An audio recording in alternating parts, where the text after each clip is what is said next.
Hello everyone, my name is Chaitanya Gaur. I belong to Palwal from Haryana. Today I am extremely happy as my dream of becoming an IITian is going to be a reality. From the very beginning, I have always liked the subjects maths and science. और class 9th और 10th के आते आते जो maths में मेरा interest था वो काफ़ी ज़्यादा इंक्रीज़ हो गया था। तो और मतलब कोई रेयरली बच्चा होगा जिसने कभी ये ना सुना हो कि IITians कैसे होते हैं, IITs कैसे होते हैं। तो ये कुछ फैक्टर्स थे that started my JEE journey. मैंने मित्तल क्लासेस क्लास 10th में ज्वाइन करा था with an initial goal of cracking JEE advance only.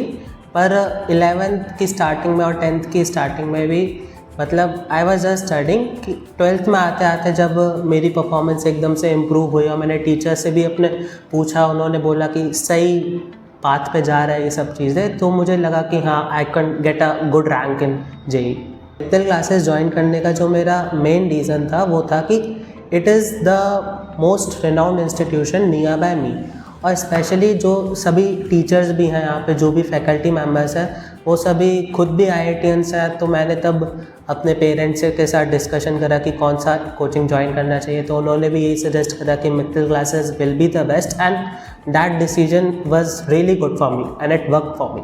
अगर मैं अपनी जेई जर्नी में मित्तल क्लासेस के कंट्रीब्यूशन के बारे में बात करूं तो I would say that it has contributed in all the possible ways it can, क्योंकि जो भी एक तो टीचर्स के कंसेप्ट समझाने का तरीका होता है, जो भी टफ़ कंसेप्ट होते हैं उनको मल्टीपल एग्जांपल्स के द्वारा समझाना, इट इज़ वेरी इनोवेटिव। और उसके बाद मैं बात करूं कि सिलेबस कंप्लीशन तक तो एक बात होती है, सिलेबस कंप्लीशन के बाद जो आपकी रिवीजन होती है और जो भी की फैक्टर्स प्ले करते हैं परफॉर्मेंस को इम्प्रूव कराने में, जैसे कि टेस्ट हो गया, डिस्कशंस हो गया, डाउट सॉल्विंग सेशंस हो गए, they were the key factors here that has contributed in my result. अगर मैं बात करूं teaching style at the Mittal classes, it is very concept oriented and fully focused on the ultimate goal which is not JEE Mains but JEE Advanced।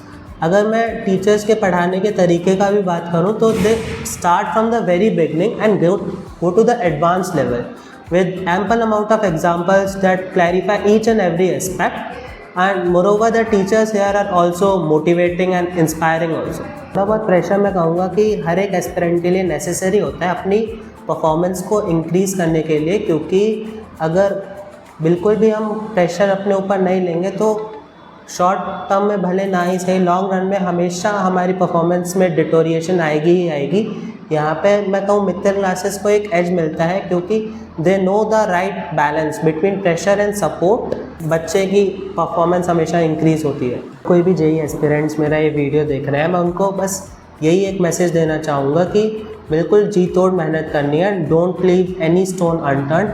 अगर तुम पूरी complete dedication और honesty के साथ मेहनत करते हो तो yes I can say with surety कि you will get a better result than mine. Has been a remarkable enriching confidence booster journey from which I have learned a lot. Don't take any of the 3 subjects lightly, try to maintain a balance in all the 3। क्योंकि मैं अपने ही case में बताऊँ तो मेरा 11th में और 12th के स्टार्टिंग तक भी केमिस्ट्री था, वो वीकेस्ट सब्जेक्ट था, जिसकी वजह से मेरे बीच में काफ़ी सारे मॉक टेस्ट भी हुए थे पार्शियल सिलेबस के, उनमें काफ़ी कम मार्क्स भी रहते थे। तो आफ्टर ऑल मुझे यही करना पड़ा कि लास्ट के महीनों में केमिस्ट्री में ज़्यादा टाइम देना पड़ा था, जिसकी वजह से मैथ्स और फिज़िक्स में टाइम कम हो गया था।